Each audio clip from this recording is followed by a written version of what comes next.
ఇది వచ్చేసి fridge section అండి.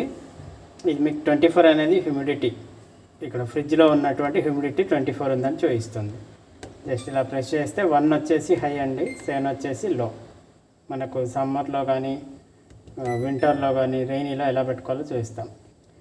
రైనీలో అండ్ వింటర్లో 5, 4 సరిపోతుంది. సమ్మర్లో 3, 2, 1 వచ్చేసి హై అండి. వాటర్ బాటిల్స్ ఉన్నాయనుకుంటే 1. పవర్ కూల్ అని ఉంది చూడండి, ఇది లాంగ్ ప్రెస్ చేసుకుంటే ఎక్స్ప్రెస్ కూల్ యాక్టివేట్ అవుతుంది. 3 సెకండ్స్ పట్టుకోవాలి. ఎక్స్ప్రెస్ కూల్ వద్దు అంటే మళ్ళీ అదే లాంగ్ ప్రెస్ చేసి పట్టుకోవాలి. ఎక్స్ప్రెస్ వెళ్ళిపోయి లొకేషన్ మోడ్ అండి. ఎటన్నా అవుట్ ఆఫ్ స్టేషన్ వెళ్తున్నామంటే ఈ బటన్ని లాంగ్ ప్రెస్ చేయాలి. ఫ్రిడ్జ్లో ఏం ఐటమ్స్ లేవు అనుకుంటే స్మెల్ అది రాకుండా చూస్తుంది. లొకేషన్ ఫ్రిడ్జ్ టెంపరేచర్ ఆఫ్ అయిపోయింది. మళ్ళీ అదే బటన్ లాంగ్ ప్రెస్ చేస్తే అన్లాక్ అవుతుంది.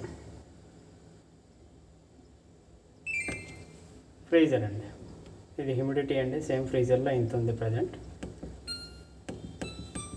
23 వచ్చేసి హై అండి. ఇంకా స్పీడ్ కావాలంటే ఇక్కడ ఎక్స్ప్రెస్ బటన్ ఉంది కదా, పవర్ ఫ్రీజ్, ఇది లాంగ్ ప్రెస్ చేయాలి.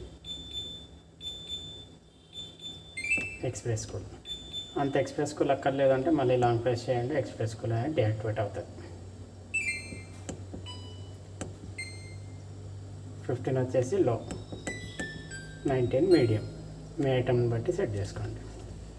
ఇది ఐస్ మేకర్ అండి. ఐస్ కావాలంటే ఆన్ పెట్టుకోండి, ఆఫ్. ఇది లాక్, సెట్టింగ్స్ లాక్. సెట్టింగ్స్ మొత్తం లాక్ అయిపోయింది. అన్లాక్.